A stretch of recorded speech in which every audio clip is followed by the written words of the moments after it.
वीरेंद्र सिंह जी भी इस डिबेट में शामिल हो चुके हैं। वीरेंद्र जी, मैं आपकी ओपिनियन जानना चाहता हूं कि क्या उत्तर प्रदेश की राजनीति में कोई बदलाव आएगा जब कास्ट सेंसस का मुद्दा उत्तर प्रदेश में भी गर्म होगा? देखिए, जातीय जनगणना अगर केंद्र कराता तो उसकी कोई अलग बात थी, क्योंकि भारत में जनगणना हर 10 साल पे होनी चाहिए। ये स्टेट गवर्नमेंट करा रही है बिहार में, उसकी एक शुरुआत है। बिहार में जब सरकार आई थी तो उन्होंने हर साल 10 लाख लोगों को रोजगार देने का वादा किया था और पकड़ा दिया कास्ट सेंसस। अब इधर थमा दिया कि चलो इसमें उलझे रहो। ब्रजेश जी, इस देश में अगर देखा जाए तो सिर्फ 2 जातियां हैं, गरीब और अमीर। बाकी तो सब बातें हैं, वोट लेने का तरीका है।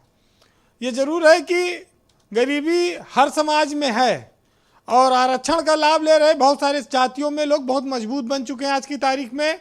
उसको भी अगर समीक्षा करके उनको वहाँ से निकाला जाए। बहुत सारी बातें ऐसी हैं जो हमारे यहाँ कहने के लोग हिम्मत नहीं कर पाते, विवाद हो जाएगा।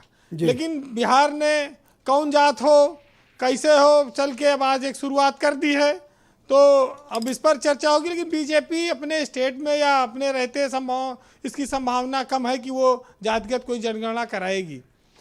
देखिए, जब हमारे खिलाड़ी कोई विदेश में पदक जीतता है तो कहा जाता है भारतीय ने गोल्ड मेडल जीता।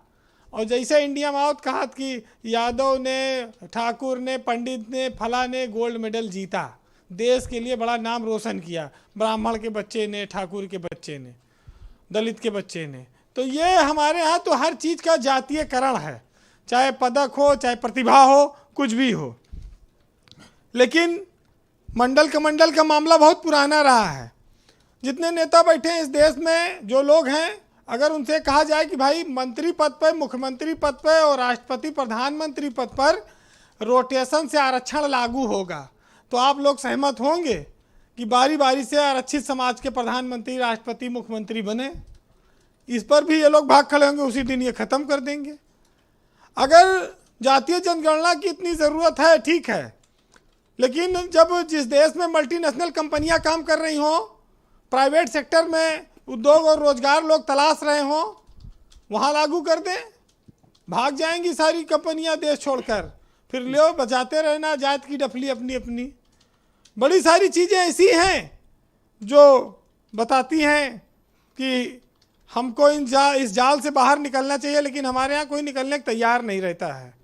जी वीरेंद्र जी, आज समय कम है जी, लेकिन इतना ज़रूर कहूँगा कि अब वो वक्त आ गया है कि जात पात के मुद्दे से बाहर निकलकर समान रूप से जब संविधान सबको अवसर देता है, ये जरूर है कि शिक्षा का स्तर ऊंचा उठाने के लिए कुछ लोगों को आज भी ज़रूरत है कि उनकी मदद की जाए हमारे समाज में जी। उसके उतने के लिए तो ठीक है, राजनीतिक फायदे के लिए कोई काम हो, इसका विरोध होना चाहिए।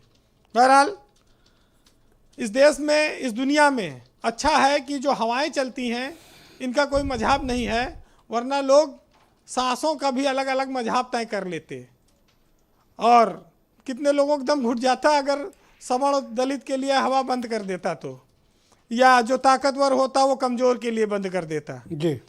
बारिश का भी कोई मजहब होता तो शायद वो पैसा वाले प्रभावशाली नेताओं के यहाँ ज़्यादा बरसती और गरीब को बारिश का एक बूंद ना मिलती।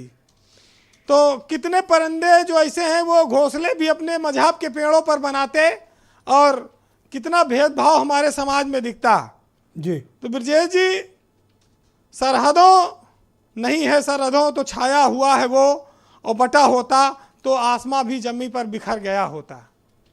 जी, बहुत शुक्रिया आपका वीरेंद्र जी, बहुत बहुत धन्यवाद इस मसले पर अपनी ओपिनियन रखने के लिए।